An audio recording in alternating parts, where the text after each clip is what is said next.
নাতন প্ৰণত তাৰণ নাৰায়ণ নিৰাকাৰ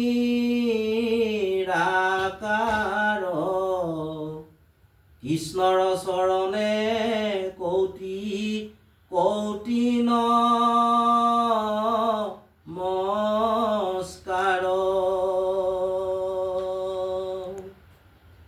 নমো নমো ভগৱন্ত ভকতৰণ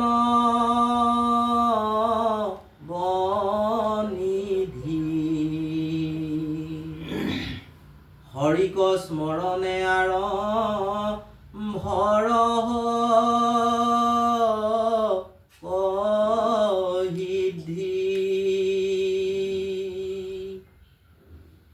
এৰা মহাভাগৱত কথা দশম স্কন্ধৰ বিৰচিলা পদ কৃষ্ণ কিংকৰ শংকৰ কৰজোৰে বোলো শুনি কহ ভাষদ মূঢ় ভূঞা কৰো মহা ভাগৱত পদ আমাৰ পদত কেহু নধৰি বা দুখ কৃষ্ণ কথা শুনি কৰা চিত্ত সন্তোষ শতকোটি জনমৰ মহাপাপচয়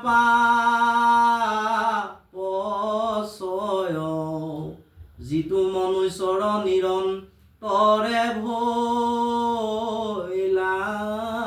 ক্ষয়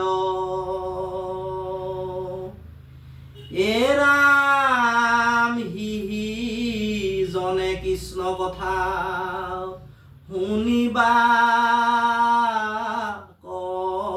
পাৰে পাপীৰ কাণত পাপে হুচিহে নতাৰে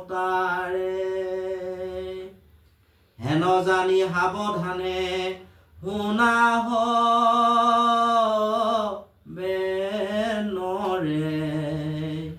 নাহি ধৰ্ম কৃষ্ণ কথা শ্ৰৱণ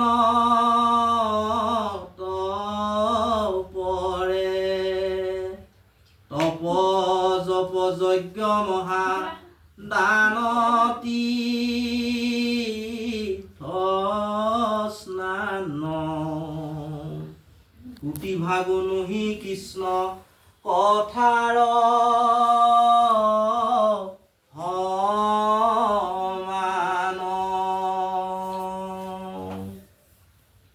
শ্ৰীমদ ভাগৱতৰ দশম স্কন্ধ আৰম্ভ কৰিয়েই মহাপুৰুষ শ্ৰীমন্ত শংকৰদেৱে মংগলাচৰণ কৰিছে।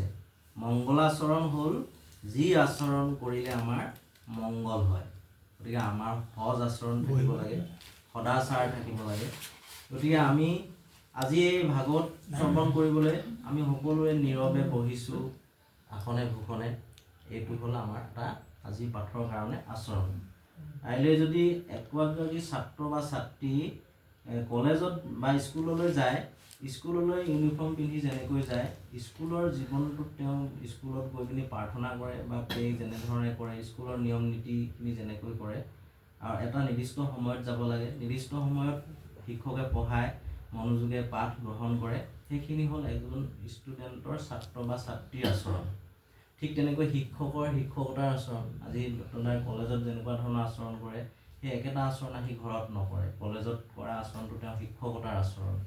ঠিক তেনেকৈ এই আমাৰ কিছুমান আচৰণ থাকে, ঈশ্বৰৰ কিছুমান প্ৰিয় কৰ্ম কৰিবৰ কাৰণে, ঈশ্বৰমুখী যাত্ৰাৰ কাৰণে কিছুমান আমাৰ ভগৱত প্ৰেমী, ঈশ্বৰ প্ৰেমৰ কাৰণে, ভক্তিৰ সাধনাৰ কাৰণে কিছুমান আচৰণ থাকে, সেই আচৰণবোৰ যদি আমি শিকি বুজি জানি বুজি আমাৰ জীৱন